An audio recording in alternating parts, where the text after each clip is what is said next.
قوم کی نظروں سے دور۔ کسی سپاہی کی بہادری کا تذکرہ ہو رہا تھا۔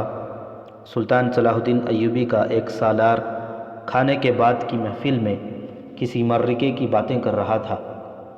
ایک سپاہی کی بہادری کا ذکر آ گیا۔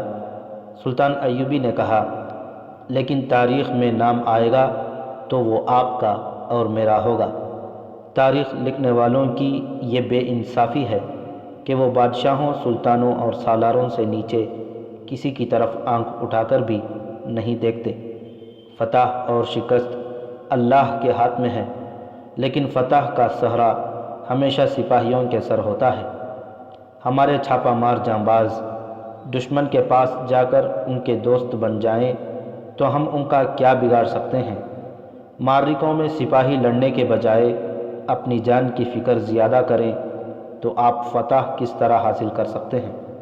حق یہ ہے کہ تاریخ میں ہمارے ان سپاہیوں کا ذکر ضرور آئے جو اکیلے اکیلے 10 کا مقابلہ کرتے ہیں اور اپنے پرچم کو سرنگوں نہیں ہونے دیتے۔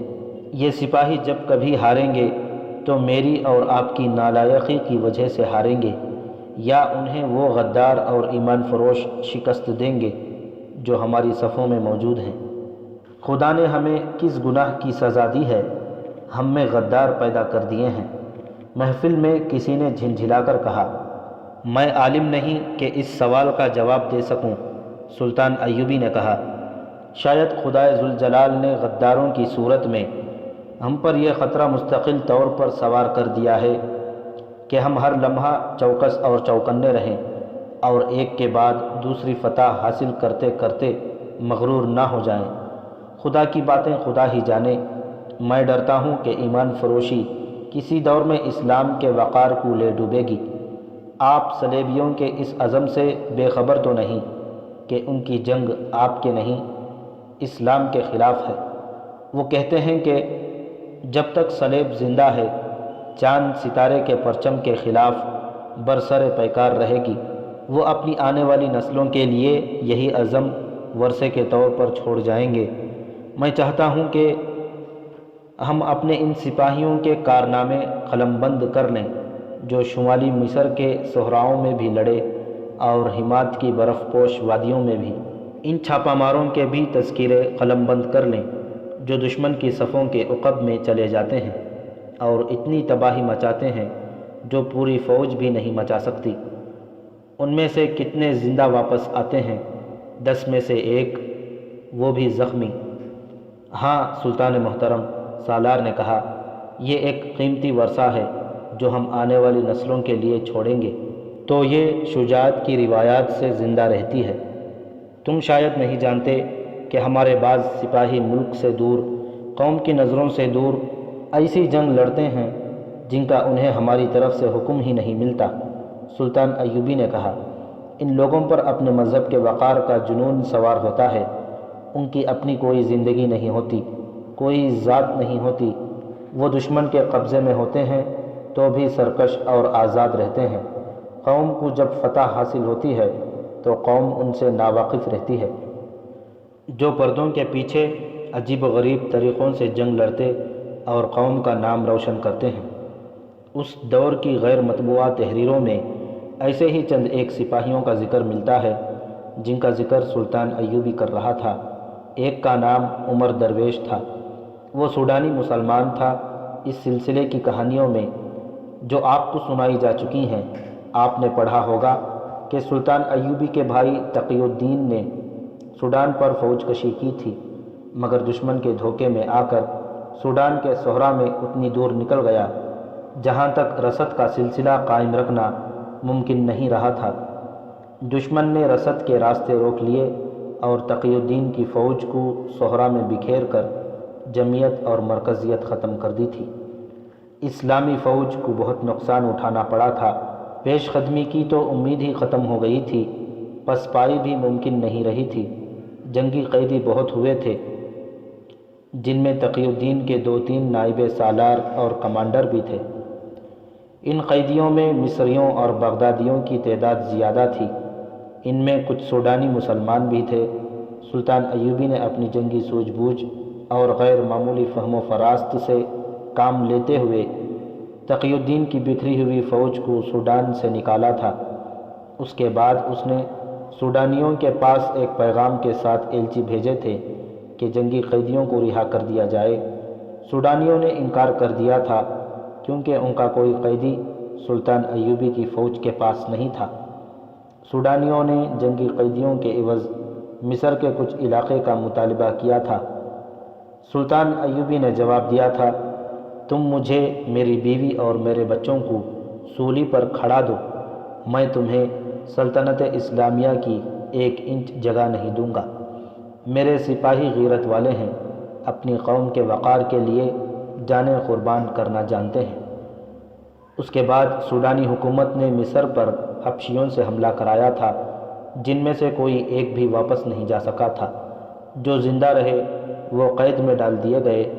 توقع تو تھی کہ سوڈانی ان کی رہائی کا مطالبہ کریں، لیکن انہوں نے کوئی ایلچی نہ بھیجا۔ وہ ان حبشیوں کو دھوکے میں مصر میں لائے تھے، یہ ان کی باقاعدہ فوج نہیں تھی۔ سلطان ایوبی نے ان حبشی قیدیوں کی مزدور فوج بنا لی تھی۔ مصر میں ان سے کھدائی، بار برداری اور اس قسم کے دوسرے کام لیے جاتے تھے۔ سوڈان والے سلطان ایوبی کی فوج کے جنگی قیدیوں کو دراصل اس وجہ سے نہیں چھوڑ رہے تھے کہ انہیں وہ سوڈانی فوج میں شامل ہو جانے کی ترغیب دے رہے تھے۔ سوڈانیوں کے پاس صلیبی مشیر تھے، وہی سوڈانیوں کو سلطان ایوبی کے خلاف استعمال کر رہے تھے۔ یہ منصوبہ انہی کا تھا کہ مصری فوج کے قیدیوں کو بہلا پھسلا کر سوڈانی فوج میں شامل کر لیا جائے۔ تاریخ اور اس دور کی تحریروں میں یہ بتانے سے قاصر ہیں کہ انہوں نے کتنے مسلمان سپاہیوں کو اپنی فوج میں شامل کر لیا تھا۔ البتہ یہ شہادت مل گئی تھی کہ سوڈانیوں کا پیار اور محبت کا اور اچھے سلوک کا حربہ جس پر بھی ناکام ثابت ہوا، اسے انہوں نے بے رحمی سے اذیتیں دیں اور تڑپا تڑپا کر مارا۔ ان قیدیوں میں اسحاق نام کا ایک عہدیدار تھا جو سلطان ایوبی کی فوج کے کسی دستے کا کمانڈر تھا۔ وہ سوڈان کا رہنے والا تھا اور نوجوانی میں مصری فوج میں شامل ہوا تھا۔ سوڈان کے ایک پہاڑی علاقے میں وہاں کے مسلمان آباد تھے، جن کی تعداد 4-5 ہزار کی درمیان تھی۔ ان کے مختلف قبیلے تھے، لیکن اسلام نے ان میں اتحاد پیدا کر رکھا تھا۔ تمام قبیلوں کے سرداروں نے ایک کمیٹی سی بنا رکھی تھی۔ تمام قبیلے اس کے احکام اور فیصلوں کی پابندی کرتے تھے۔ ان لوگوں نے روایت بنا رکھی تھی کہ مصری فوج میں بھرتی ہو جاتے تھے، سوڈانی فوج میں شمولیت سے گریز کرتے تھے۔ وہ جنگجو بھی تھے اور خونخوار بھی، تیر اندازی کے ماہر تھے۔ سوڈانی فوج اور حکومت نے انہیں بہت لالچ دیے تھے، انہیں جنگ کے ذریعے ختم کرنے کی دھمکی بھی دی تھی، لیکن ان مسلمان قبائل کو پہاڑیوں کا فائدہ حاصل تھا۔ 2 بار ان پر سوڈانی فوج نے حملہ کیا، لیکن مسلمان تیر اندازوں نے چٹانوں کی چوٹیوں سے وہ تیر برسائے کہ سوڈانیوں کے گھوڑے تیر کھا کر اپنے پیادہ سپاہیوں کو کچلتے بھاگ گئے۔ تقی الدین کی جنگی لغزش سے سوڈان والوں کے ہاتھوں جہاں مصر کی بہت سی فوج قید ہو گئی تھی، وہاں ایک کمانڈر اسحاق بھی تھا۔ اپنے قبیلوں پر اس کا بہت اثر و رسوخ تھا۔ جنگی قید میں سوڈانیوں نے اسے کہا کہ اگر وہ اپنے مسلمان قبیلوں کو سوڈان کی فوج میں شامل ہونے پر راضی کر لے تو اسے نہ صرف رہا کر دیا جائے گا، بلکہ جس پہاڑی علاقے میں مسلمان آباد ہیں، ان تمام علاقے کی الگ ریاست بنا کر اسے اس کا امیر یا سلطان بنا دیا جائے گا۔ میں اس ریاست کا پہلے ہی سلطان ہوں، اسحاق نے جواب دیا۔ یہ ہماری آزاد ریاست ہے، وہ سوڈان کا علاقہ ہے۔ اسے کہا گیا، ہم کسی بھی روز وہاں کے لوگوں کو قید کر لیں گے یا تباہ کر دیں گے، تم پہلے اس علاقے پر قبضہ کرو۔ اسحاق نے کہا، وہاں کے مسلمانوں کو تحقیق کرو، تم انہیں اپنی فوج میں شامل نہیں کر سکو گے۔ اس علاقے میں اپنا جھنڈا لے جا کر دکھا دو، پھر میں انہیں تمہاری فوج میں شامل ہونے پر راضی کر لوں گا۔ اسحاق کو قید خانے میں رکھنے کے بجائے ایک خوشنما کمرے میں رکھا گیا جو کسی شہزادے کا محل معلوم ہوتا تھا۔ ایک سوڈانی سالار نے اسے اس کمرے میں داخل کر کے اپنی تلوار دونوں ہاتھوں میں لے کر اور 2 زانو ہو کر اسے پیش کی اور کہا، ہم آپ جیسے جنگجو کی دل سے قدر کرتے ہیں، آپ ہمارے قیدی نہیں مہمان ہیں۔ میں آپ کی تلوار قبول نہیں کروں گا۔ اسحاق نے کہا، میں مہمان نہیں قیدی ہوں، میں نے شکست کھائی ہے، میں آپ کی تلوار اسی طرح لوں گا جس طرح آپ نے مجھ سے لی ہے۔ تلوار تلوار کے زور سے لی جاتی ہے، مگر ہم آپ کے دشمن نہیں۔ سوڈانی سالار نے کہا، میں آپ کا دشمن ہوں۔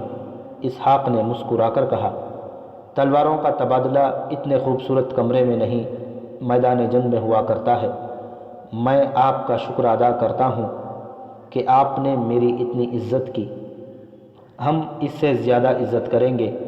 سالار نے کہا، آپ کی مسند خرطوم کے تخت کے ساتھ رکھی جائے گی، اور روز محشر میری مسند دوزخ کے تہ خانے میں رکھی جائے گی۔ اسحاق نے کہا، کیونکہ میں نے دنیا میں مسند تخت کے ساتھ رکھی تھی۔ میں دنیا کی بات کر رہا ہوں، مگر مسلمان آخرت کی بات کیا کرتے ہیں۔ جب ہم سب اپنے اعمال نامے خدا کے حضور پیش کریں گے۔ اسحاق نے کہا، مجھے یہ بتا دیں کہ آپ کے بعد کون آئے گا اور کیا تحفہ لائے گا؟ سوڈانی سالار نے مسکرا کر کہا، اب کوئی بھی آئے مجھے کیا، میں سپاہی ہوں، آپ بھی سپاہی ہیں۔ میں نے آپ کی سپاہیانہ شان کو خراج عقیدت پیش کیا تھا، آپ نے میرا دل توڑ دیا۔ آپ نے میری سپاہیانہ شان دیکھی ہی کب ہے؟ اسحاق نے کہا، مجھے توڑنے کا موقع ملا ہی نہیں۔ میرا دستہ صحرا کے ایک ایسے حصے میں جا پھنسا جہاں پانی کی بوند نظر نہیں آتی تھی۔ 3-4 دنوں میں صحرا نے میرے پیادوں، سواروں اور گھوڑوں کو ہڈیوں میں بدل دیا۔ سپاہی اور سوار زبانیں باہر نکالے پانی ڈھونڈنے لگے۔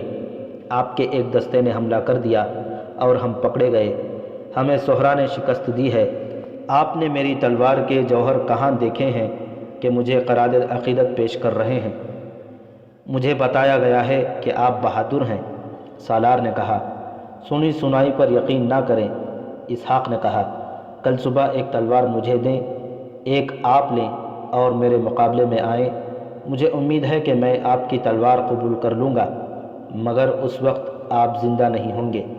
سالار کچھ اور کہنے لگا تھا کہ اسحاق نے کہا، غور سے سن لو محترم سالار، مجھے تم لوگ کل جو قید خانے میں ڈال دو گے ابھی ڈال دو۔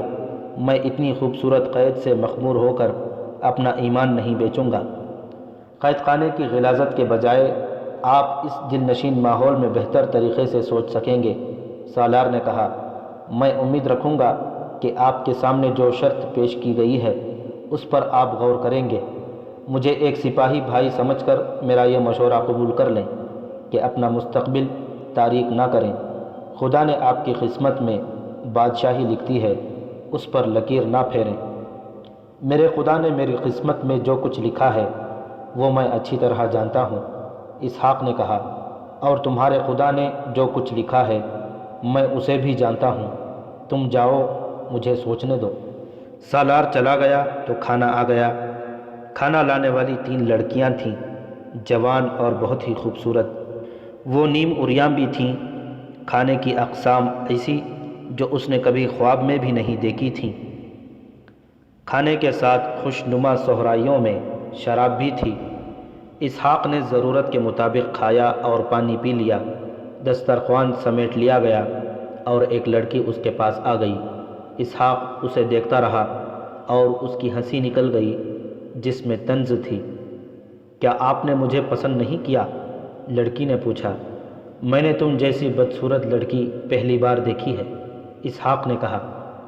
لڑکی کے چہرے کا رنگ بدل گیا۔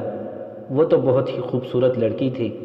اسحاق نے اس کی حیرت بھانپتے ہوئے کہا، حسن حیا میں ہوتی ہے۔ عورت عریاں ہو جائے تو اس کی کشش ختم ہو جاتی ہے۔ عریانی نے تمہارا طلسم توڑ دیا ہے، میں اب تمہارے قبضے میں نہیں آ سکوں گا۔ کیا آپ نے مجھے دیکھ کر بھی میری ضرورت محسوس نہیں کی؟ لڑکی نے پوچھا۔ میرے جسم کو تمہاری کوئی ضرورت نہیں، اسحاق نے کہا۔ میری روح کی ایک ضرورت ہے جو تم پوری نہیں کر سکو گی۔ تم جاؤ، لیکن میرے لیے حکم ہے کہ آپ کے پاس رہوں، لڑکی نے کہا۔ اگر میں نے حکم کے خلاف کوئی کام کیا تو مجھے سزا کے طور پر وحشی حبشیوں کے حوالے کر دیا جائے گا۔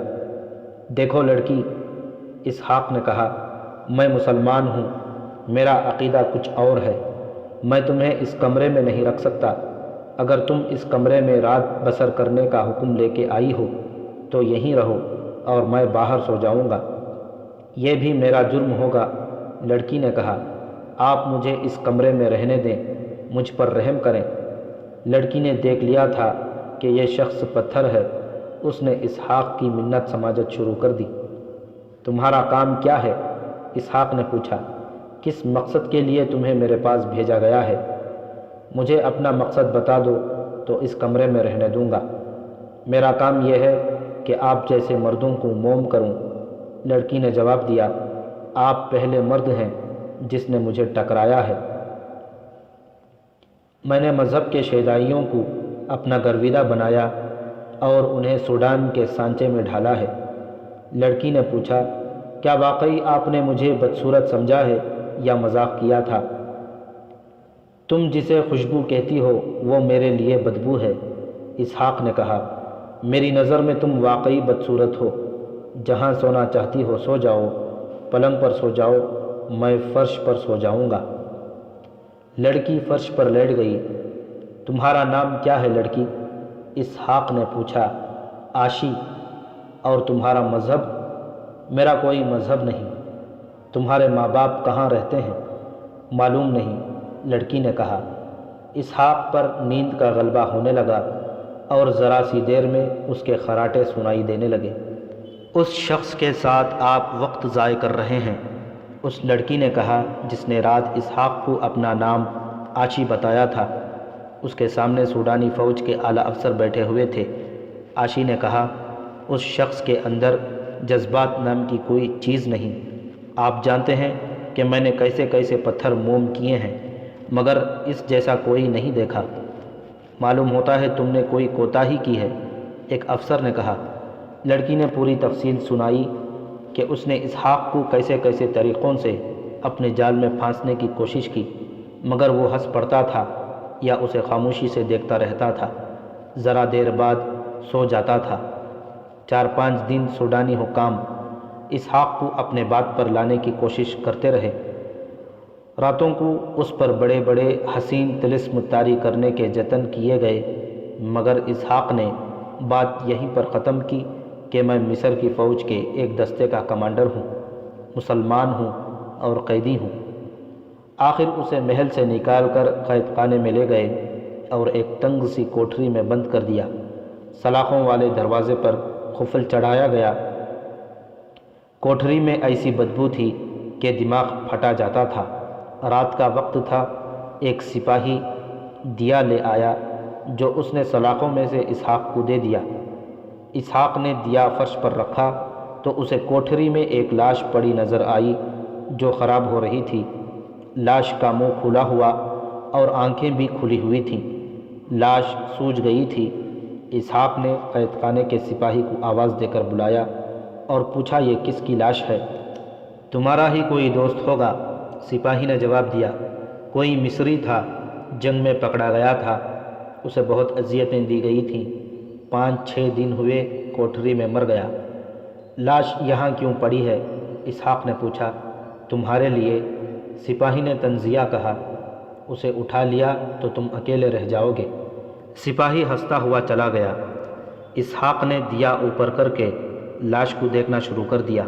کپڑوں سے اس نے پہچان لیا کہ مصری فوج کا آدمی تھا۔ اسحاق نے کوٹری میں جو بدبو محسوس کی تھی وہ غائب ہو گئی۔ اس نے سوجی ہوئی لاش کے چہرے پر ہاتھ پھیرا اور کہا، تمہارا جسم گل جائے گا، روح تازہ رہے گی۔ تم نے خدا کی راہ میں جان دی ہے، تم مجھ سے بہتر ہو، تم زندہ ہو، زندہ رہو گے۔ سپاہی ٹھیک کہہ گیا ہے، تم نہ ہوتے تو میں اکیلا رہ جاتا۔ وہ بہت دیر اس کے ساتھ باتیں کرتا رہا اور لاش کے پاس لیٹ گیا۔ اس کی آنکھ لگ گئی۔ صبح اسے جگایا گیا۔ اس نے دیکھا کہ وہی سوڈانی سالار کھڑا تھا جس نے اسے تلوار پیش کی تھی۔ سالار نے کہا، کسی چیز کی ضرورت ہو تو حاضر کروں؟ میں نے تمہارے لہجے کو پہچان لیا ہے۔ اسحاق نے کہا، میں ہارا ہوا ہوں، تم مجھے طعنہ دے سکتے ہو۔ اگر تم واقعی میری کوئی ضرورت پوری کرنا چاہتے ہو تو میدان جنگ سے تمہیں مصر کے پرچم بھی ملے ہوں گے۔ ایک پرچم لا دو، میں اس لاش پر ڈالنا چاہتا ہوں۔ سالار نے قہقہا لگا کر کہا، کیا تمہارے پرچم کو ہم نے سینے سے لگا رکھا ہوگا؟ ہم نے مصر کے کسی جھنڈے کو ہاتھ لگانا بھی گوارا نہیں کیا۔ اس نے سپاہی سے کہا، اسے باہر نکالو اور نیچے لے چلو، لاش یہیں رہنے دو۔ اسحاق کو قید خانے کے تہخانے میں لے گئے۔ وہاں ایسی بدبو تھی جیسے بے شمار لاشیں پڑی ہوں۔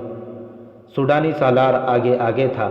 ایک جگہ 6-7 مصری الٹے لٹکے ہوئے تھے اور ان کے بازوؤں کے ساتھ وزن بندھا ہوا تھا۔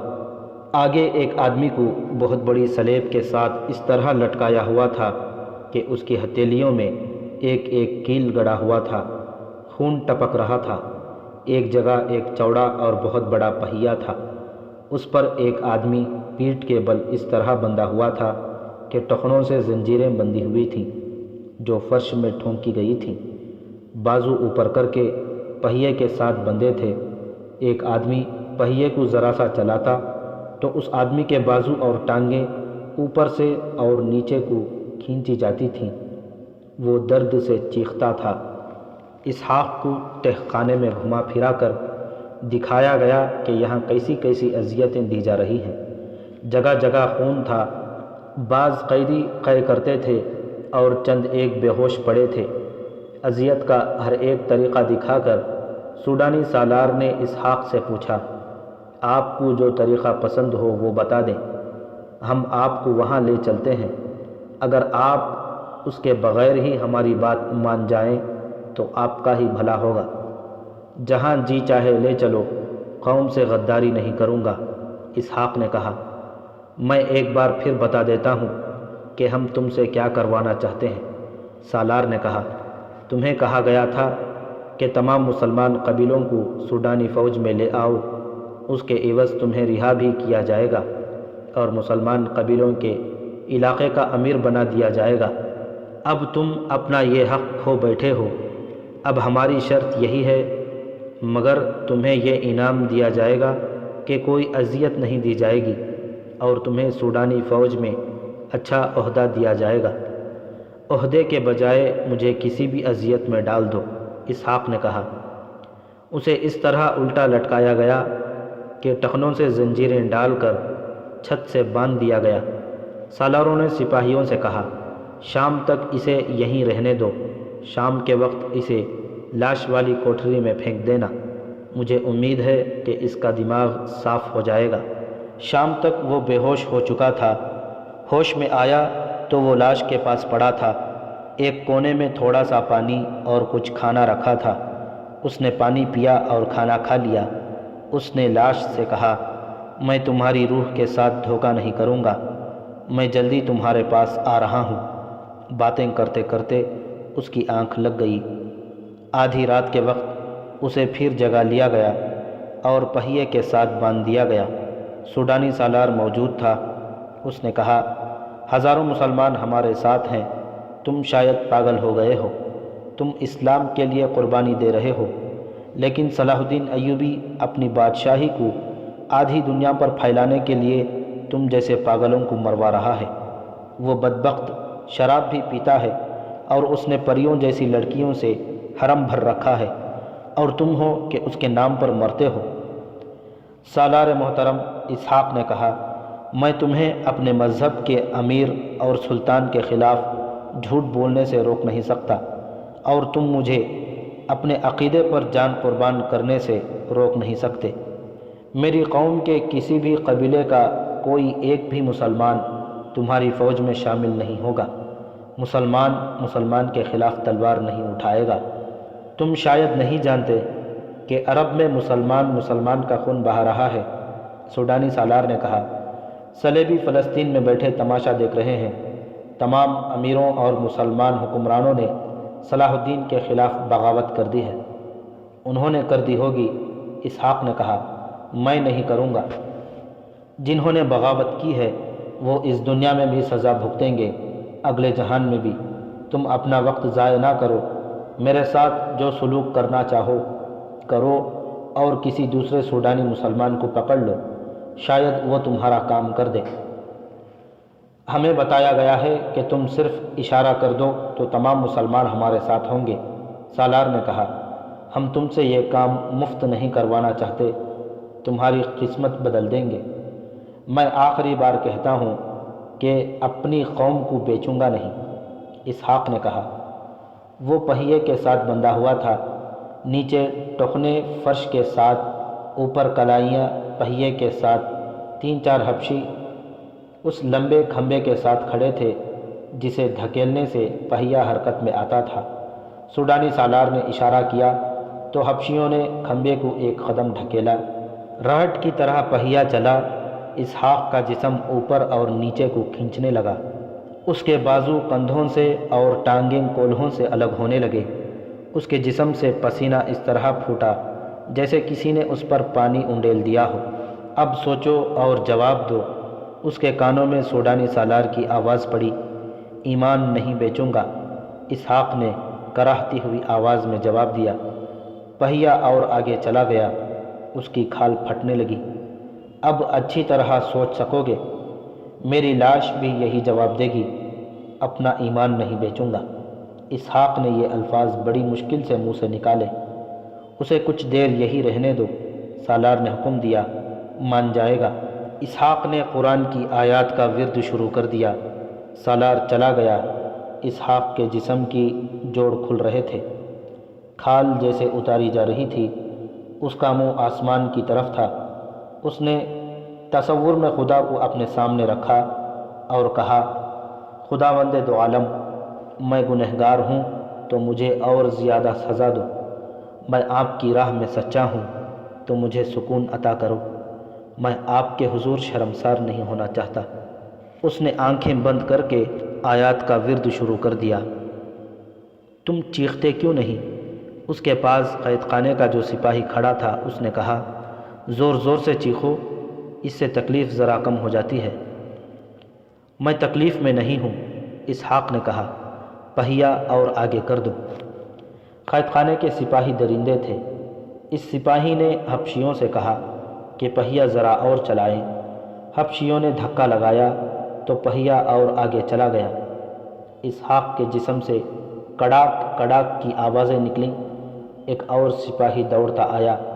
اس نے اپنے ساتھی سے کہا، تمہیں کس نے کہا ہے کہ پہیہ چلاؤ؟ یہ مر جائے گا، اسے ابھی زندہ رکھنا ہے۔ پہیہ ذرا نیچے کر دیا گیا۔ یہ کہتا ہے کہ مجھے کوئی تکلیف نہیں ہو رہی ہے، سپاہی نے اپنے ساتھی سے کہا۔ تم ہوش میں ہو؟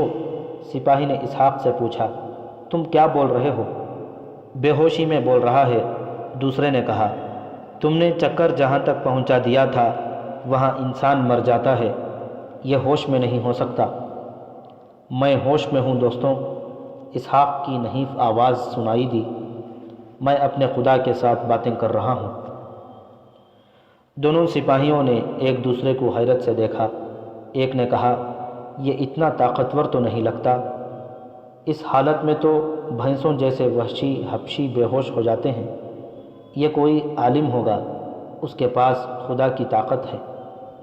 ہاں تم ٹھیک کہتے ہو، اسحاق نے کہا، میرے پاس خدا کی طاقت ہے، میں خدا کا کلام پڑھ رہا ہوں۔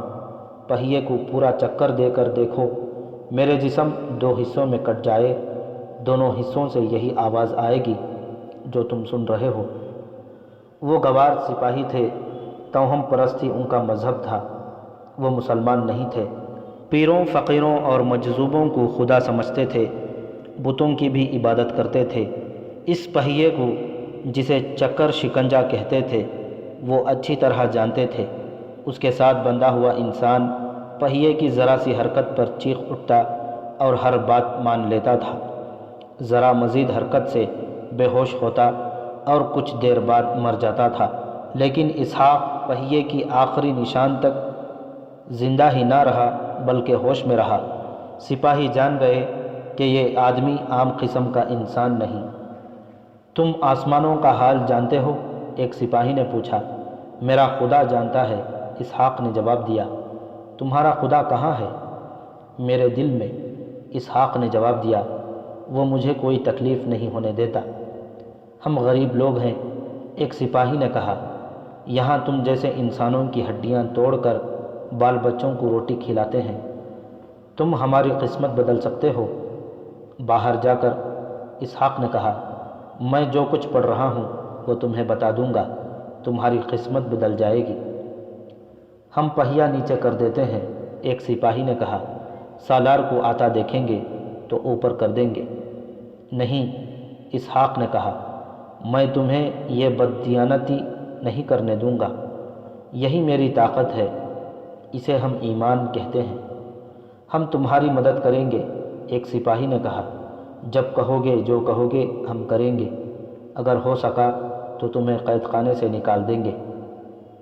سالار آ گیا۔ کیوں بھائی؟ اس نے اسحاق سے پوچھا، ہوش میں ہو؟ میرے اللہ نے مجھے بے ہوش ہونے نہیں دیا، اسحاق نے جواب دیا۔ سالار کے اشارے پر پہیا اور آگے چلا گیا۔ اسحاق نے صاف طور پر محسوس کیا کہ اس کا جسم دو حصوں میں کٹ گیا ہے اور اس کا آخری وقت آ گیا ہے۔ اس نے کراہتی ہوئی آواز میں کلام پاک کا ورد اور زیادہ بلند آواز سے شروع کر دیا۔ پہیا اور آگے چلا گیا۔ اس کے جسم سے ایسی آوازیں آئیں جیسے جوڑ ٹوٹ رہے ہوں۔ خوش نہ ہو کہ ہم تمہیں جان سے مار دیں گے، سوڈانی سالار نے کہا، تم زندہ رہو گے اور تمہارے ساتھ ہر روز یہی سلوک ہوگا۔ ہم تمہاری جان لے کر تمہیں اذیت سے آزاد نہیں کرنا چاہتے۔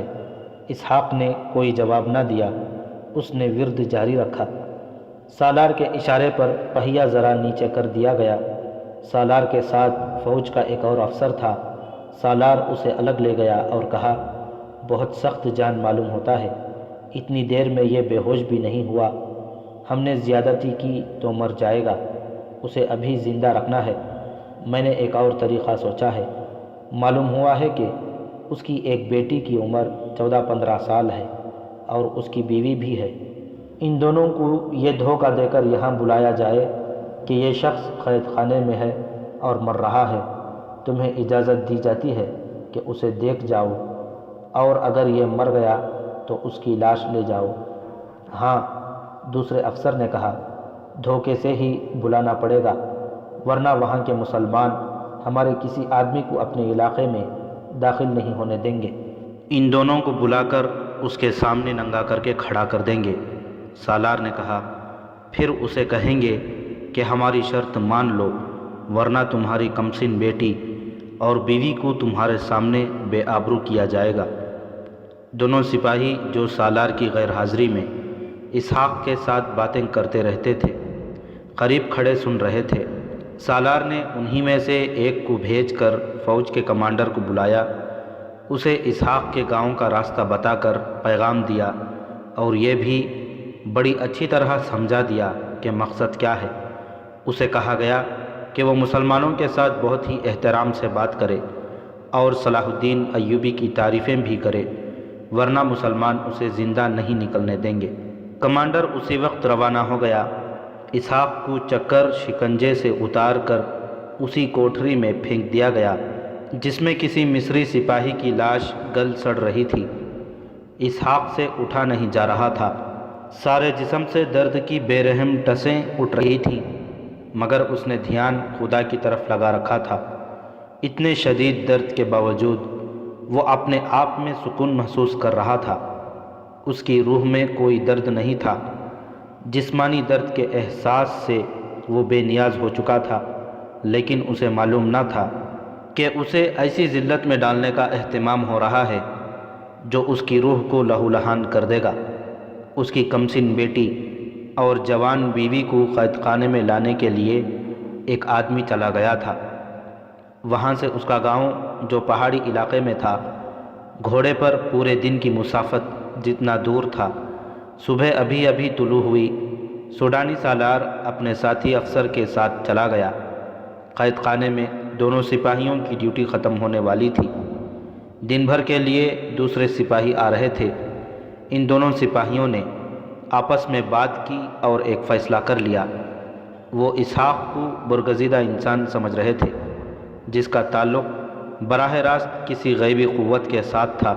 یہ ان کی برداشت سے باہر تھا کہ اس برگزیدہ شخص کی بیٹی اور بیوی کو قید خانے میں بلا کر ذلیل کیا جائے۔ ایک سپاہی نے اس خطرے کا بھی اظہار کیا کہ اس شخص کی بیٹی اور بیوی کی توہین کی گئی تو سب پر قہر نازل ہوگا۔ ان دونوں کو یہ لالچ بھی تھا کہ باہر جا کر اسحاق ان کی قسمت بدل دے گا۔ ایک سپاہی نے کہا کہ وہ اسحاق کی بیٹی اور بیوی کو یہاں تک نہیں آنے دے گا۔ شام ہو چکی تھی جب پیغام لے جانے والا سوڈانی کمانڈر مسلمانوں کے علاقے میں داخل ہوا۔ پہلے گاؤں میں جا کر اس نے پوچھا کہ اسحاق نام کے ایک سوڈانی مسلمان کا گاؤں کہاں ہے جو مصر کی فوج میں عہدیدار ہے۔ اسحاق کا تمام علاقے پر اثر و رسوخ تھا، اسے ہر کوئی جانتا تھا۔ کمانڈر نے بتایا کہ وہ زخمی حالت میں جنگی قیدی ہوا ہے، دوسرے قیدیوں کی طرح اسے بھی قید خانے میں ڈال دیا گیا تھا، اس کی حالت بگڑ رہی ہے۔ اس نے خواہش ظاہر کی ہے کہ اسے اس کی بیٹی اور بیوی سے ملایا جائے، میں ان دونوں کو لینے آیا ہوں۔ ایک آدمی ان کے ساتھ ہو گیا۔ وادیوں سے گزرتے کچھ وقت بعد دونوں اسحاق کے گاؤں میں داخل ہوئے، پھر اس کے گھر جا پہنچے۔ اس کے بوڑھے باپ سے ملاقات ہوئی۔ سوڈانی کمانڈر نے جھک کر مصافحہ کیا اور نہایت اچھے انداز سے کہا، آپ کا بیٹا اتنا بہادر ہے کہ ہمارے سالار بھی اسے سلام کرتے ہیں۔ وہ بہادری سے لڑا مگر ریگستان نے اسے پیاسا رکھ کر بے حال کر دیا۔ وہ زخمی حالت میں پکڑا گیا۔ اس کا علاج اس طرح کیا جا رہا ہے جس طرح سوڈانی سالاروں اور حکمرانوں کا کیا جاتا ہے۔ اتنے اچھے علاج کے باوجود وہ صحت یاب نہیں ہوا۔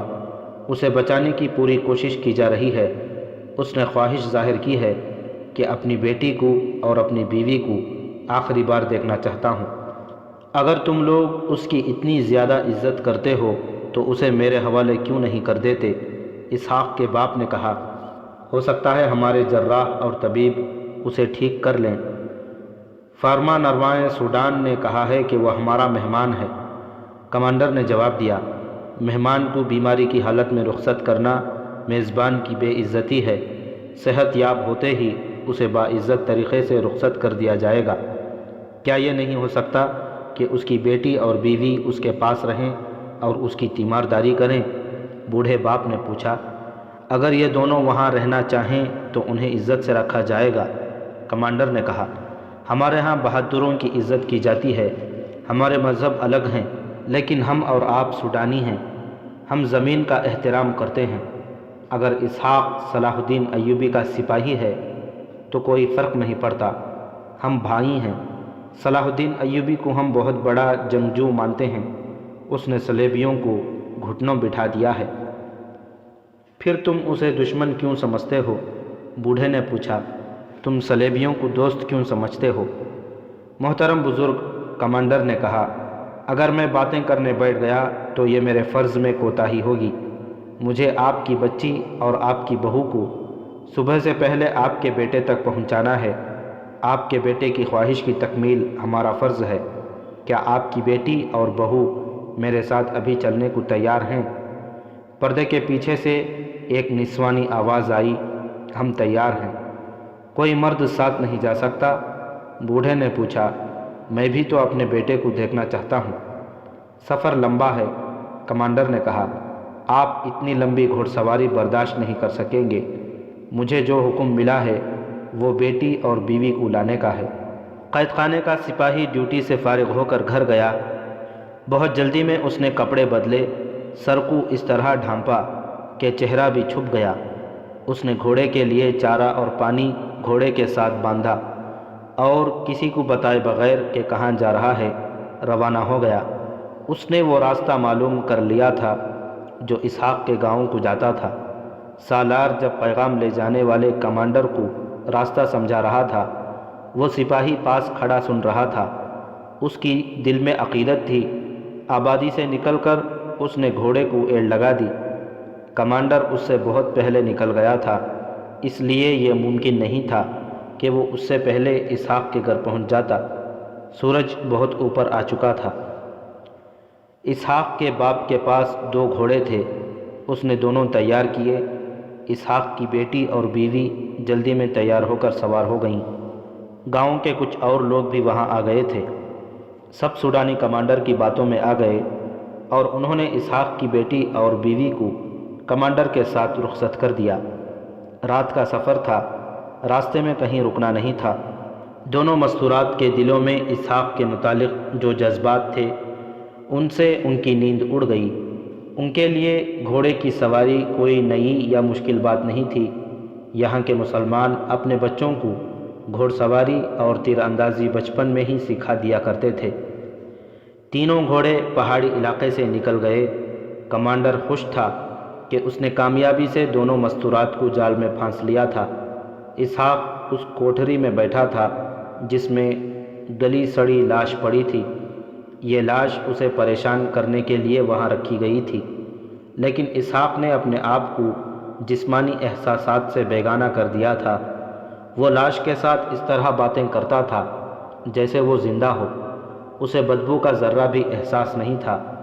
وہ اب جسم نہیں روح بن گیا تھا۔ سارا دن اسے کوٹھری سے باہر نہ نکالا گیا۔ شام کے بعد بھی اسے کسی نے نہ چھیڑا۔ وہ حیران بھی ہوا کہ اسے کیوں آرام دیا جا رہا ہے۔ شاید سوڈانی سالار اس سے مایوس ہو گیا تھا۔ کمانڈر دونوں مستورات کے ساتھ پہاڑی علاقے سے نکل کر صحرا میں جا رہا تھا۔ وہ ان دونوں کو اسحاق کی بہت اچھی اچھی باتیں سنا رہا تھا۔ دونوں پوری دلچسپی سے سن رہی تھیں۔ سوڈانی سالار اپنے ساتھی سے کہہ رہا تھا، اپنی بیٹی اور بیوی کی بے عزتی کون برداشت کر سکتا ہے؟ مجھے امید ہے کہ کمانڈر ان دونوں کو لے آئے گا۔ میں اسحاق سے کہوں گا کہ جب تک تم مسلمان قبیلوں کو سوڈانی فوج میں شامل کر کے سوڈان کا وفادار نہیں بنا دیتے، تمہاری بیٹی اور بیوی کو آزاد نہیں کیا جائے گا۔ صبح تک ہمارے کمانڈر کو آ جانا چاہیے، سالار کے ساتھی نے کہا۔ ہو سکتا ہے ذرا پہلے آ جائے، سالار نے کہا۔ آدمی ہوشیار ہے۔ قید خانے کا جو سپاہی کمانڈر کے پیچھے روانہ ہوا تھا ریتیلے ٹیلوں کے علاقے میں سے گزر رہا تھا۔ اس نے آدھے سے زیادہ راستہ طے کر لیا تھا۔ اس رات چاند نہیں تھا۔ صحرا کی فضا رات کو شفاف ہو جاتی ہے۔ ستاروں کی روشنی بھی مسافروں کو راستہ دکھا دیتی ہے۔ سپاہی کو رات کی خاموشی میں کسی کی باتیں سنائی دیں۔ بولنے والا اسی کی طرف آ رہا تھا۔ ٹیلے گونج پیدا کر رہے تھے۔ سپاہی ایک ٹیلے کی اوٹ میں رک گیا۔ باتیں بلند ہوتی گئیں اور گھوڑوں کے پاس کی آہٹیں بھی سنائی دینے لگیں۔ تھوڑی سی دیر بعد سپاہی نے ٹیلے کی اوٹ سے 3 گھوڑے گزرتے دیکھے۔ اس نے تلوار نکال لی۔ اس وقت بھی کمانڈر اسحاق کی باتیں کر رہا تھا۔ سپاہی کو یقین ہو گیا کہ یہ کمانڈر ہے اور اس کے ساتھ اسحاق کی بیٹی اور بیوی ہے۔ اس نے گھوڑا باہر نکالا اور ان کے پیچھے گیا۔ اس کے گھوڑے کے قدموں کی آواز نے کمانڈر کو چونکا دیا۔ وہ تلوار سونت کر پیچھے کو مڑا، لیکن سپاہی گھوڑے کو ایڑ لگا چکا تھا۔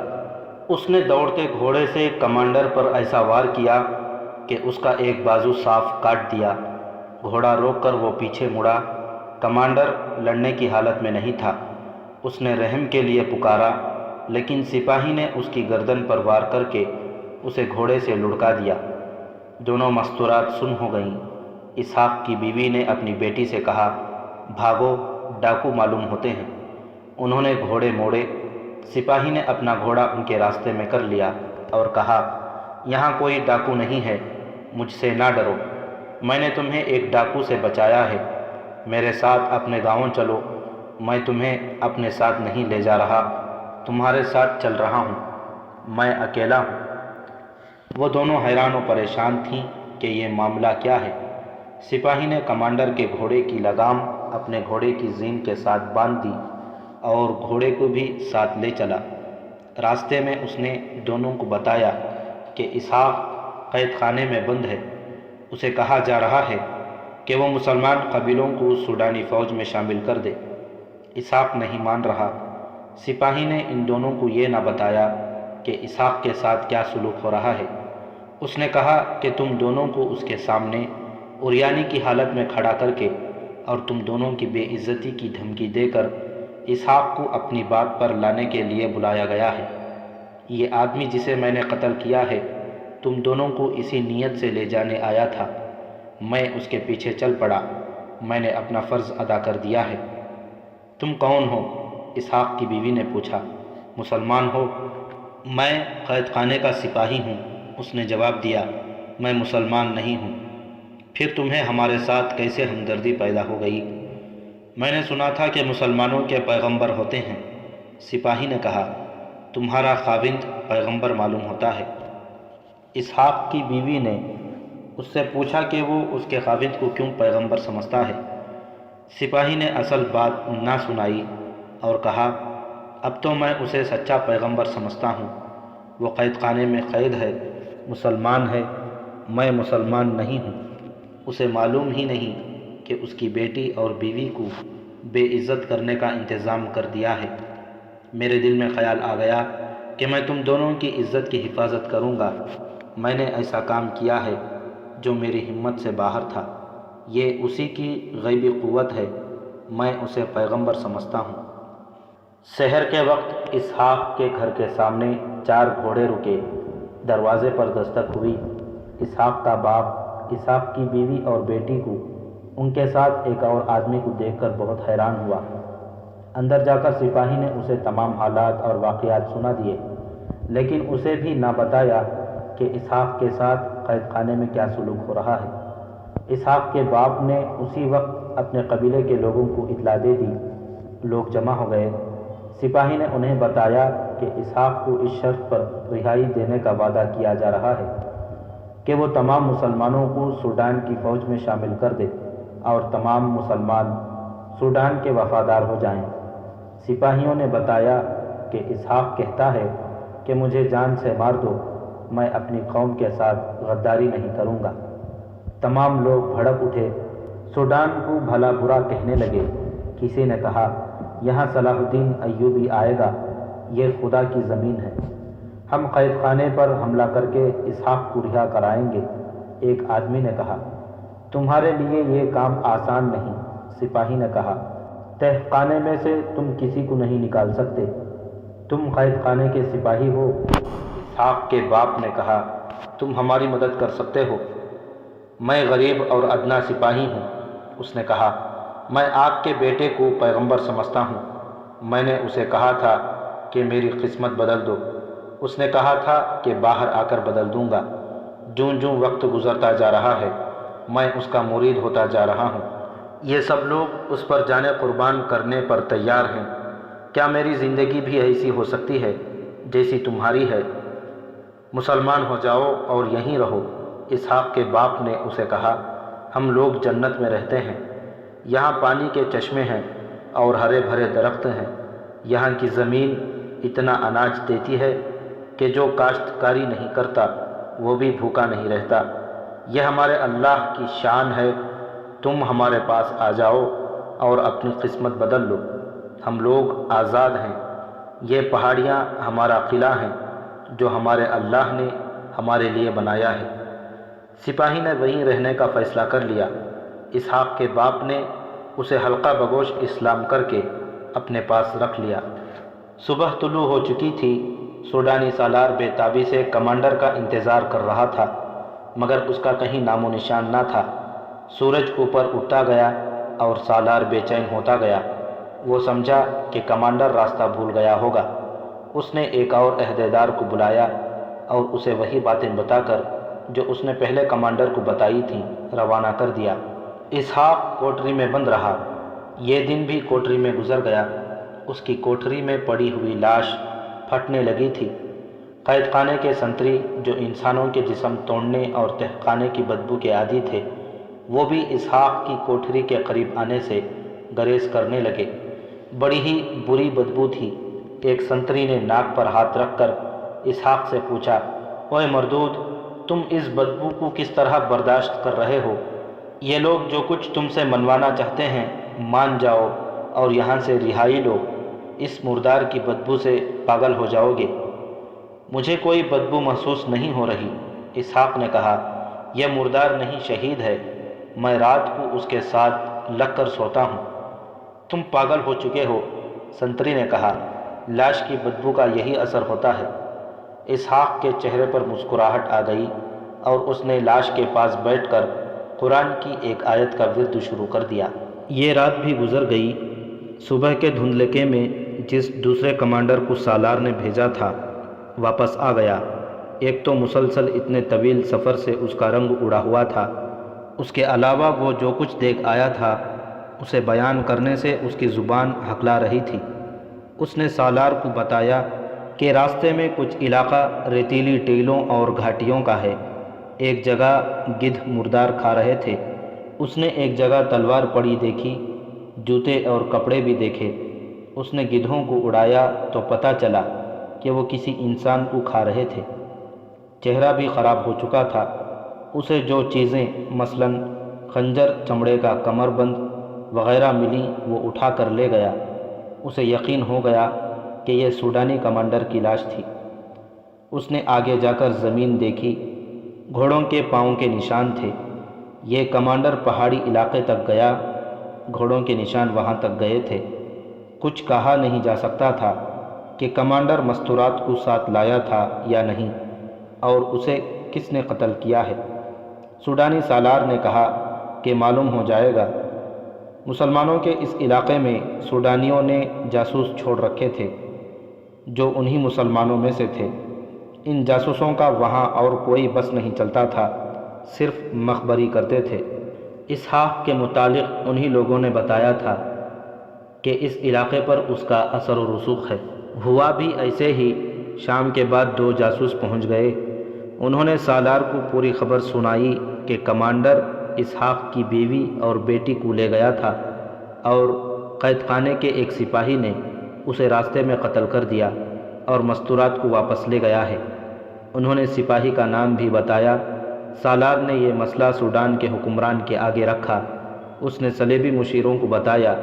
ان صلیبیوں نے مشورہ دیا کہ خاموش ہو جاؤ، مسلمانوں پر فوج کشی کی حماقت نہ کر بیٹھنا، انہیں کسی اچھے طریقے سے دوست بنانے کی کوشش کرو، زیادہ سے زیادہ یہ کارروائی کرو کہ اس سپاہی کو خفیہ طریقے سے قتل کرا دو تاکہ مسلمانوں کو پتہ چل جائے کہ ہمارے ہاتھ ہر جگہ پہنچ سکتے ہیں۔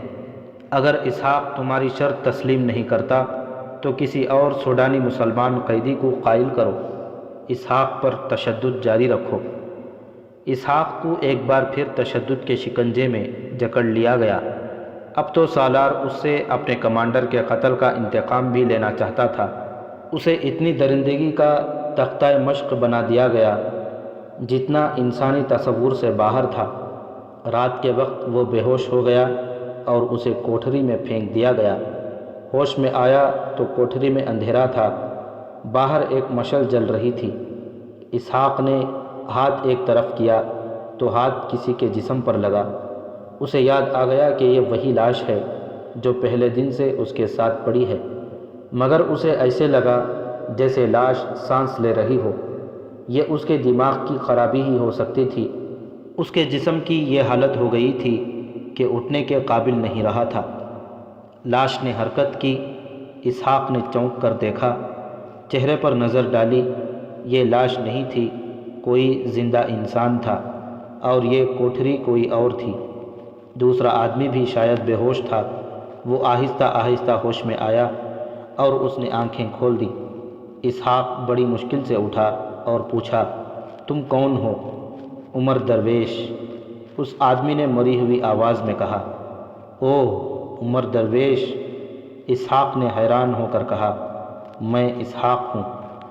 وہ ایک دوسرے کو اچھی طرح جانتے تھے۔ عمر درویش بھی صلاح الدین ایوبی کی فوج کے ایک دستے کا کمانڈر تھا۔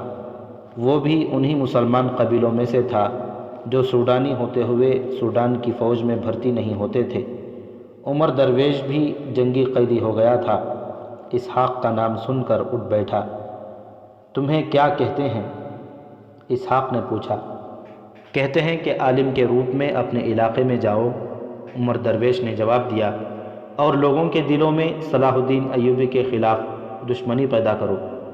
کہتے ہیں کہ ہم تمہیں طریقے بتائیں گے اور تمہیں شہزادوں کی طرح رکھیں گے، اور جس لڑکی کو پسند کرو گے وہ تمہارے ساتھ رہے گی۔ عمر نے پوچھا، تم سے کیا منوانا چاہتے ہیں؟ کہتے ہیں کہ اپنے تمام قبیلوں کو سوڈان کا وفادار بنا دو، اسحاق نے جواب دیا۔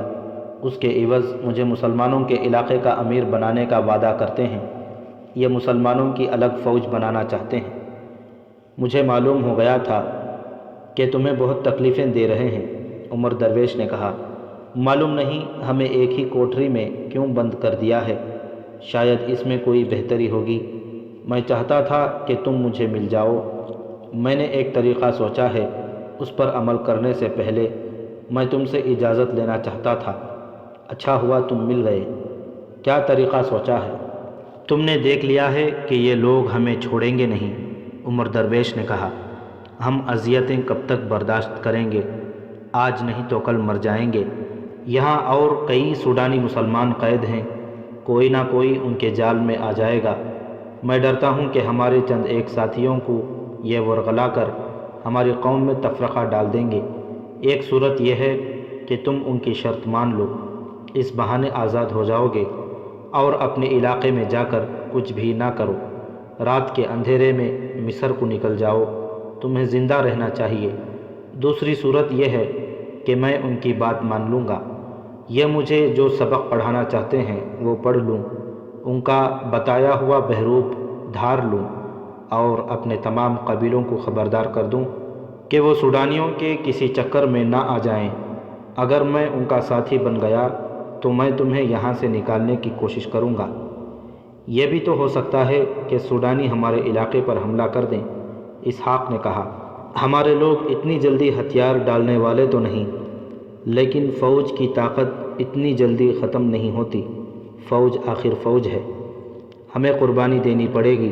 عمر درویش نے کہا، ہم مصر سے چھاپہ ماروں کی مدد حاصل کر سکتے ہیں۔ فی الحال ضرورت یہ ہے کہ ہم دونوں میں سے ایک آدمی باہر نکل جائے۔ اگر ہم دونوں اکٹھے ان کی شرط مان کر نکل جائیں تو اور زیادہ بہتر ہے۔ میں یہیں رہوں گا۔ اسحاق نے کہا، تم انہیں دھوکہ دو، اگر ہم نے اکٹھے ان کی بات مان لی تو انہیں شک ہوگا، یہ سمجھ جائیں گے کہ ہم نے رات ایک کوٹھری میں رہ کر کوئی منصوبہ تیار کیا ہے۔ میں سختیاں برداشت کروں گا، تم نکل جاؤ۔ صبح طلوع ہوتے ہی کوٹھری کا دروازہ کھلا۔ ایک سپاہی نے اسحاق کو برچھی چبوئی اور اسے اٹھا کر دھکے دیتا اپنے ساتھ لے گیا۔ کوٹھری کا دروازہ پھر بند ہو گیا۔ تھوڑی دیر بعد سوڈانی فوج کا ایک عہدیدار آیا۔ اس نے سلاخوں میں سے عمر درویش سے پوچھا، اگر تم نے آج انکار کیا تو تصور نہیں کر سکتے کہ تمہارے جسم کا کیا حال ہوگا۔ ہم تمہیں مرنے نہیں دیں گے، تم اس دنیا میں دوزخ دیکھ لو گے، ہر روز مرو گے اور ہر روز جیو گے۔ مجھے کسی اچھی جگہ لے چلو، عمر درویش نے کہا، میرے جسم کو ذرا سا سکون آنے دو، یہاں میں کچھ بھی نہیں سوچ سکتا۔ میں تمہیں جنت میں بٹھا سکتا ہوں، سوڈانی عہدیدار نے کہا، تمہیں جنت کی پریوں میں بٹھا دوں گا، اور اگر وہاں بھی تم نے انکار کیا تو جتنے دن زندہ رہو گے پچھتاتے رہو گے۔ ہمیں رو رو کر کہو گے کہ میں نے تمہاری شرط مان لی ہے، تو بھی ہم تم پر اعتبار نہیں کریں گے۔ وہ کراہ رہا تھا، اس کی آنکھیں پوری طرح کھلتی نہیں تھیں۔ اس نے سرگوشی سی کی، ایسا نہیں ہوگا، مجھے کہیں لے چلو اور بتاؤ کہ مجھے کیا کرنا ہے۔ اسے اسی وقت لے گئے اور ویسے ہی خوشنما کمرے میں جا رکھا جیسا اسحاق کو دیا گیا تھا۔ تھوڑی دیر بعد ایک طبیب آ گیا۔ اس نے اس کے جسم کا معائنہ کر کے اسے دوائیں پلائیں، اسے اعلیٰ قسم کا کھانا کھلایا گیا۔ اس دوران اسی سوڈانی سالار نے جو اسحاق کا جسم توڑتا رہا تھا عمر درویش سے پوچھا، کیا تم نے ہماری ہر بات ماننے کا فیصلہ کر لیا ہے؟ عمر درویش نے سر ہلا کر رضامندی کا اظہار کیا۔ کھانا کھاتے ہی وہ لیٹا اور گہری نیند سو گیا۔ اس کی جب آنکھ کھلی تو رات بھی گزر چکی تھی اور اگلا دن آدھا گزر گیا تھا۔ وہ بہت دنوں سے قید خانے کے تہ خانے میں اذیتیں برداشت کر رہا تھا۔ جسم بہت حد تک سوکھ گیا تھا، ہڈیاں دکھ رہی تھیں۔ اتنے نرم و گداز بستر پر اتنی لمبی نیند سے اس کے جسم میں صحت کے آثار نظر آنے لگے۔ اسے دوائیاں دی گئیں اور اسے بادشاہوں والا کھانا کھلایا گیا تھا۔ اس کی آنکھ کھلی تو اس کے سامنے ایک لڑکی کھڑی مسکرا رہی تھی۔ وہ بہت ہی خوبصورت لڑکی تھی، اس کے بال ریشمی تھے اور کھلے ہوئے، اس کے کندھے، بازو اور سینے کا کچھ حصہ عریاں تھا۔ عمر درویش فوجی تھا، جنگلوں میں پیدا ہوا اور فوج میں اس کی عمر میدان جنگ میں گزر رہی تھی۔ اس لڑکی کو اس نے خواب سمجھا، لیکن لڑکی نے آگے ہو کر اس کے سر پر ہاتھ پھیرا تو اسے یقین آیا کہ یہ خواب نہیں۔ لڑکی باہر چلی گئی اور طبیب کو بلا لائی۔ طبیب نے اسے دیکھا اور دوائی پلا کر چلا گیا۔ فوراً بعد 2 صلیبی آ گئے۔ وہ سوڈانی زبان روانی سے بولتے تھے، تخریب کاری کے ماہر معلوم ہوتے تھے۔ انہوں نے عمر درویش کو اس مہم کے لیے تیار کرنا شروع کر دیا کہ وہ اپنے علاقے میں جا کر یہ نہیں بتائے گا کہ وہ قید میں رہا ہے، بلکہ یہ بتائے گا کہ میدان جنگ میں اسے ایک بزرگ ملے تھے جنہوں نے اسے کہا تھا کہ مصری فوج کا سوڈان پر حملہ مصر کے لیے مہنگا ثابت ہوگا۔ مسلمانوں کے لیے بہتر یہ ہے کہ سوڈان کا ساتھ دیں ورنہ تباہ ہو جائیں گے۔ صلیبیوں نے اسے یہ بھی بتایا کہ وہ مجذوب عالم کے بھیس میں مسلمانوں کے دلوں میں صلاح الدین ایوبی اور مصر کی حکومت کے خلاف نفرت پیدا کرے گا۔ عمر درویش خندہ پیشانی سے رضامند ہو گیا۔ اسی وقت اس کی ٹریننگ اور ریہرسل شروع ہو گئی۔ شام کے بعد اس کے آگے لڑکیوں نے کھانا چنا۔ شراب بھی رکھی گئی جو اس نے قبول نہ کی۔ کھانے کے بعد جب لڑکیاں دسترخوان سمیٹ کر لے گئیں تو ایک اور لڑکی شب خوابی کے لباس میں آ گئی۔ اس کا جسم نیم عریاں اور چال ڈھال اشتعال انگیز تھی۔ تم کیوں آئی ہو؟ عمر درویش نے لڑکی سے پوچھا۔ آپ کے لیے، لڑکی نے جواب دیا، میں آپ کے پاس رہوں گی۔ تمہارا نام کیا ہے؟ عاشی، لڑکی نے جواب دیا اور اس کے پلنگ پر بیٹھ گئی۔ عاشی، عمر درویش نے کہا، مجھے تمہاری ضرورت نہیں، تم چلی جاؤ۔ میں حکم لے کر آئی ہوں کہ مجھے آپ کے ساتھ رہنا ہے۔ مجھ سے یہ لوگ جو بات منوانا چاہتے تھے وہ میں نے مان لی ہے۔ عمر درویش نے کہا، اب مجھے تم جیسے حسین فریب کی کوئی ضرورت نہیں رہی۔ میں جانتی ہوں، عاشی نے کہا، آپ کے متعلق مجھے سب کچھ بتا دیا گیا ہے۔ میں انعام کے طور پر آئی ہوں۔ مجھے یہ بھی معلوم ہے کہ آپ کو میری ضرورت ہے۔ سپاہی جب میدان جنگ سے آتے ہیں تو ان کی روح عورت کی طلبگار ہوتی ہے۔ میں ہارا ہوا سپاہی ہوں، عمر درویش نے کہا، میری روح مر گئی ہے، مجھے اپنے جسم سے نفرت ہو گئی ہے، مجھے اس کی کسی بھی ضرورت کا احساس نہیں رہا۔ قید خانے میں ابلے ہوئے پتے کھاتا رہا تو بھی مطمئن رہا۔ یہاں اتنے اچھے کھانے کھائے ہیں تو بھی مطمئن ہوں، لیکن خوش نہیں ہوں۔ میں شکست خوردہ ہوں۔ لڑکی ہنس پڑی جیسے کسی نے جل ترنگ چھیڑ دیا ہو۔ شراب کے 2-4 گھونٹ آپ کو مسرتوں سے مالا مال کر دیں گے، لڑکی نے کہا۔ حلق سے اتر جائے تو مجھے دیکھنا، مجھ میں آپ کو پھولوں کا حسن نظر آئے گا۔ میری مجبوری یہ ہے کہ میں مسلمان ہوں، عمر درویش نے کہا۔ ہم عصمتوں سے کھیلا نہیں کرتے، عصمتوں کی حفاظت کیا کرتے ہیں۔ صرف مسلمان لڑکیوں کی عصمتوں کی حفاظت کرتے ہیں، لڑکی نے کہا۔ میں مسلمان نہیں اور تم عصمت والی بھی نہیں، عمر درویش نے کہا۔ پھر بھی میرا فرض ہے کہ تمہاری عصمت کا خیال رکھوں۔ لڑکی مسلمان ہو یا کسی اور مذہب سے تعلق رکھتی ہو، اپنی قوم کی ہو یا اپنے دشمن کی، مسلمان اگر ایمان کا پکا ہے تو اس کی عصمت کی حفاظت کرے گا۔ تم تمام رات میرے پاس بیٹھی رہو، صبح سب کو بتاتی پھرو گی کہ رات ایک پتھر کے پاس بیٹھ کر گزاری ہے۔ کیا میں خوبصورت نہیں؟ لڑکی نے پوچھا۔ تم جیسی بھی ہو میرے کسی کام کی نہیں، عمر درویش نے کہا۔ میں تمہارے کام آ سکتا ہوں۔ اگر تم اس ذلیل زندگی سے آزاد ہونا چاہو تو میں تمہیں جان پر کھیل کر یہاں سے نکال لے جاؤں گا اور کسی شریف گھرانے میں آباد کر دوں گا۔ آپ سے پہلے بھی ایک یہاں آیا تھا، عاشی نے کہا۔ وہ بھی آپ کی طرح باتیں کرتا تھا، وہ بھی سوڈانی مسلمان تھا۔ میں آپ کی یہ بات نہیں مان سکتی چونکہ آپ مسلمان ہیں، اس لیے آپ عورت میں دلچسپی نہیں لیتے۔ میں نے مصر کے کئی مسلمان دیکھے ہیں، وہ عورت کو دیکھ کر بھوکے درندے بن جاتے ہیں۔ میں 3 ایسے مصری مسلمان بتا سکتی ہوں جنہیں میں نے اور شراب کی اس صراحی نے غدار بنایا ہے۔ وہ کیسے مسلمان ہیں؟ وہ ایمان فروش ہیں، عمر درویش نے کہا، تم باتیں کر رہی ہو تو میں تمہارے چہرے پر اور تمہاری آنکھوں میں تمہاری ماں اور تمہارے باپ کی جھلک دیکھنے کی کوشش کر رہا ہوں۔ وہ کہاں ہیں؟ زندہ ہیں؟ معلوم نہیں، عاشی نے کہا۔ آپ سے پہلے جو یہاں آیا تھا اس نے بھی یہی پوچھا تھا کہ تمہارے ماں باپ زندہ ہیں یا مر گئے ہیں۔ وہ اسحاق کی بات کر رہی تھی۔ اسحاق کو جب اس کمرے میں لایا گیا تھا تو اسی لڑکی کو اس کے کمرے میں بھیجا گیا تھا۔ اس نے عمر درویش سے کہا، اس سوڈانی مسلمان نے مجھ سے میرے ماں باپ کے متعلق پوچھ کر مجھے پریشان کر دیا تھا۔ ایسا سوال مجھ سے کبھی کسی نے نہیں پوچھا تھا۔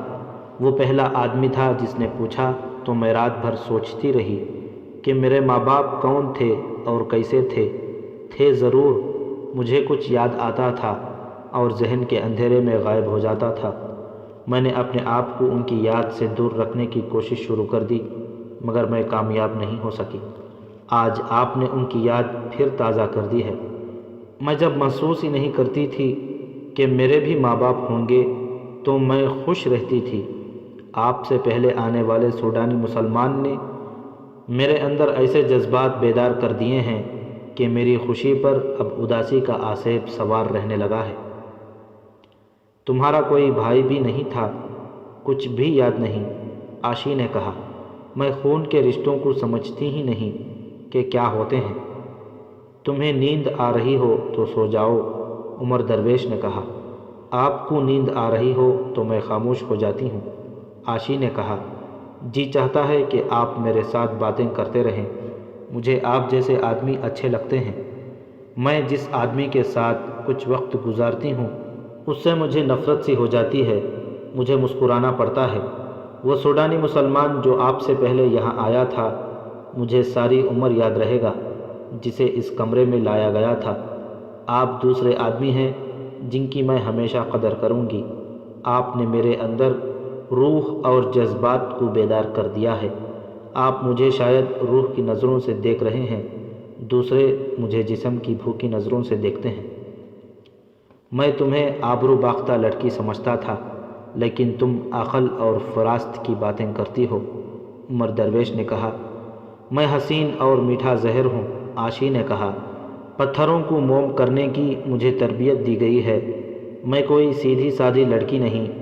جابر حکمران کی تلوار اپنے قدموں میں رکھوا سکتی ہوں اور عالموں کے منہ پھیر سکتی ہوں، مگر اپنے آپ کو وہ موم سمجھنے لگی ہوں جو ذرا سی حرارت سے پگھل جاتا ہے، کسی پتھر کو نہیں پگھلا سکتا۔ یہ میری باتوں کا اثر نہیں، عمر درویش نے کہا، یہ میرے ایمان کی حرارت ہے جس نے تمہیں پگھلا دیا ہے۔ میں نے تمہارے اندر خون کے رشتے بیدار کر دیے ہیں۔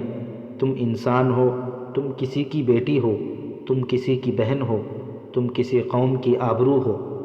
میں تمہیں ہر رنگ میں دیکھ رہا ہوں۔ رات گزرتی جا رہی تھی، نیند کا خمار اور عمر درویش کی باتیں عاشی پر غالب آتی جا رہی تھیں۔ نیند سے اس کی آنکھیں بند ہونے لگیں۔ وہ پلنگ کی پائنتی بیٹھی ہوئی تھی وہیں لڑک گئی۔ اس کی جب آنکھ کھلی تو اس نے اپنے آپ کو پلنگ پر اور عمر درویش کو فرش پر سوتے دیکھا۔ اس نے عمر درویش کو جگایا نہیں، اسے دیکھتی رہی۔ اس کے سینے میں ہلچل بپا ہو گئی۔ اس نے اپنے گالوں پر ایسے آنسوؤں کی نمی محسوس کی اور حیران ہوئی کہ اس کے جسم میں آنسو بھی ہیں۔ اس کے آنسو کبھی نہیں نکلے تھے۔ اس نے عمر درویش کے پاس دو زانو ہو کر اس کا ہاتھ اٹھایا اور آنکھوں سے لگایا۔ عمر درویش کی آنکھ کھل گئی۔ عاشی کے ہونٹوں پر مسکراہٹ نہ آئی۔ اس نے اسے یہ بھی نہ کہا کہ تمہیں فرش پر نہیں سونا چاہیے تھا۔ وہ خاموشی سے باہر نکل گئی۔ واپس آئی تو اس کے ہاتھ میں پانی تھا جس سے عمر درویش نے وضو کیا اور نماز پڑھنے لگا۔ عاشی کمرے سے چلی گئی۔